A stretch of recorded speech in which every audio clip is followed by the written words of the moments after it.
आदिवासी विद्यार्थ्यांच्या विविध शैक्षणिक आणि वसतिगृहांच्या प्रश्नांवर सुरू असलेल्या आंदोलनाच्या पार्श्वभूमीवर महाराष्ट्र नवनिर्माण विद्यार्थी सेना अध्यक्ष अमित ठाकरे यांनी व्हिडिओ कॉलद्वारे संवाद साधला आणि यावेळी त्यांनी विद्यार्थ्यांच्या अडचणी, वसतिगृहातील मूलभूत सुविधा, शासन निर्णयामुळे निर्माण झालेले प्रश्न आणि विद्यार्थ्यांच्या न्याय्य मागण्यांबाबत विद्यार्थ्यांशी सविस्तर चर्चा केली।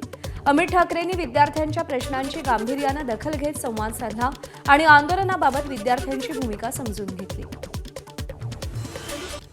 सध्या देशभरात महाराष्ट्रातील एफडीएच्या कारवाईची जोरदार चर्चा सुरू आहे। एफडीएच्या आयुक्तपदाचा सनदी अधिकारी तुकाराम मुंढेंनी पदभार स्वीकारताच कारवाईचा धडाका लावलाय। त्यांच्या कारवाईमुळे सोशल मीडियावरही त्यांच्या नावाची जोरदार चर्चा सुरू आहे।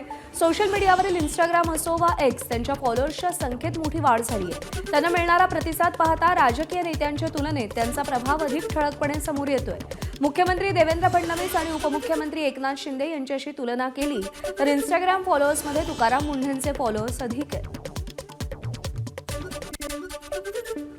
महाराष्ट्र नवनिर्माण सेनेचा तरुणाईला जोडण्यासाठी नोंदणी अभियानाचा धडाका सुरू आहे। मनसेचे युवा नेते अमित ठाकरे आज उपराजधानी नागपूरच्या दौऱ्यावर आहेत। नागपुरातील वेगवेगळ्या कॉलेजमधील विद्यार्थ्यांशी ते चर्चा करणार आहेत। या दौऱ्यामध्ये ते सिंधू महाविद्यालय, कमला नेहरू महाविद्यालय, धनवटे नॅशनल कॉलेज आणि एआयटी इंजिनिअरिंग महाविद्यालयाला भेट देणार आहेत। विद्यार्थ्यांच्या विविध प्रश्नांसाठी ते राष्ट्रसंत तुकडोजी महाराज नागपूर विद्यापीठाच्या कुलगुरूंची विद्यापीठात जाऊन भेटही घेणार आहेत। सकाळी 10 वाजता महामानव डॉक्टर बाबासाहेब आंबेडकर यांच्या पुतळ्याला पुष्पहार अर्पण करून ते दौऱ्याला सुरुवात करतील।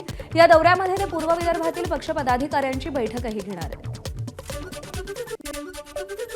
शेतकरी नेते रविकांत तुपकर आज मुंबईत मंत्रालयाबाहेर शेतकऱ्यांच्या प्रश्नांसाठी आंदोलन करणार आहेत। नियमित कर्जदारांना 2 लाख रुपये प्रोत्साहन अनुदान, 2019 पूर्वीच्या वंचित शेतकऱ्यांना कर्जमाफी, आयटीआर भरणारे आणि पुनर्गठित कर्ज असलेले शेतकरी कर्जमाफीच्या कक्षेत आणावेत यासह विविध मागण्यांसाठी रविकांत तुपकरांच्या नेतृत्वात राज्यभर आंदोलन सुरू आहे। मात्र अजूनही सरकारने या मागणीची दखल घेतली नाही, त्यामुळे मंत्रालयासमोर आंदोलन केलं जाणार आहे। मंत्र्यांचे शासकीय बंगले आणि शासकीय वाहनांचा प्रतिकात्मक लिलाव करून ते पैसे कर्जमाफीसाठी वापरा अशी मागणी करत क्रांतिकारी शेतकरी संघटना आंदोलन करणार आहे। एबीपी माझा, उघडा डोळे बघा नीट।